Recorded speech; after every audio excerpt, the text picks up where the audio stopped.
చాలా మంది జీవితాల్లో, చాలా మంది బ్రతుకుల్లో ఇంతే. కట్టిన ఇల్లు చూస్తే అబ్బా సంబంధం కలిపేసుకోవచ్చే, ఇలాంటి ఇంట్లో మా అమ్మాయి ఉంటే చాలా మంది తల్లిదండ్రులు వారి గురించి వింటారు, సంబంధాలు అడుగుతూ ఉంటారు కదా. ఏముందండి బాబుకి, ఎందుకు లేదండి, 10 ఎకరాల భూమి అండి, తర్వాత మంచి జాబ్ అండి, 5 లక్షల జీతం అండి, అన్నీ ఉన్నాయండి కానండి అని అన్నారు అనుకోండి. కానీలోనే ఉంటది అసలైన.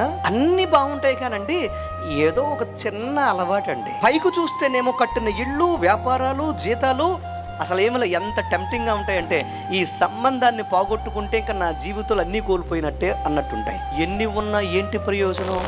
ఏసీ ఉండని, లేకపోతే స్ప్లిట్ ఏసీ ఉండి, స్టాండ్ ఏసీ ఉండి, లేకపోతే అంతకన్నా సౌకర్యవంతమైన సౌకర్యాలు మీ యొక్క బెడ్రూమ్లో ఉన్నాయి. అన్ని సమకూర్చిన తర్వాత భార్య పక్కన భర్త లేకుండా, భర్తెల్లి కోడి పందాల్లోనో, లేకపోతే భర్తెల్లి బ్రాందీ షాపులోనో, భర్తెల్లి ప్యాకెట్లో కూర్చుంటే ఎలా ఉంటుంది? ఈ రోజున చాలా మంది జీవితాలు ఇలాగ నాశనం అయిపోతున్నాయి. బంధకాలు బంధకాలు బంధకాలు. అందుకోసమే తల్లులు ఏడుస్తున్నారు, భార్యలు ఏడుస్తున్నారు. దౌర్భాగ్యం చెప్తాను వినండి, ఆఖరికి నాయకులు ఉన్న దైవజనులు కూడా చాలా ప్రాంతాలకు వెళ్ళినప్పుడు, అలా వాక్యం చెప్పడానికి వెళ్ళినప్పుడు, అయ్యారు దయచేసి ప్రార్థన చేయండి, అయ్యా ప్రార్థన చేయండి. భయంకరమైన బంధకాల్లో ఉంటారండి ఇక్కడ ప్రజలు. ఎందుకు ఈ మాట మీకు చెప్తున్నానంటే, ఈరోజు మీ వ్యవస్థలు ఎంత అందంగా ఉన్నా, మీ వ్యవస్థలు ఎంత అందంగా మిగిల్చుకున్నా, మీరు ఒకవేళ తీర్చిదిద్దుకున్నా, కట్టడాలు ఎంత బాగా కట్టినా, సంపాదన ఎంత బాగున్నా, నీ జీవితంలో నువ్వు దేవుని హస్తాల్లో లేకపోతే నువ్వు ఎంత సంపాదించినా అదంతా కూడా వ్యర్థమే వ్యర్థమే.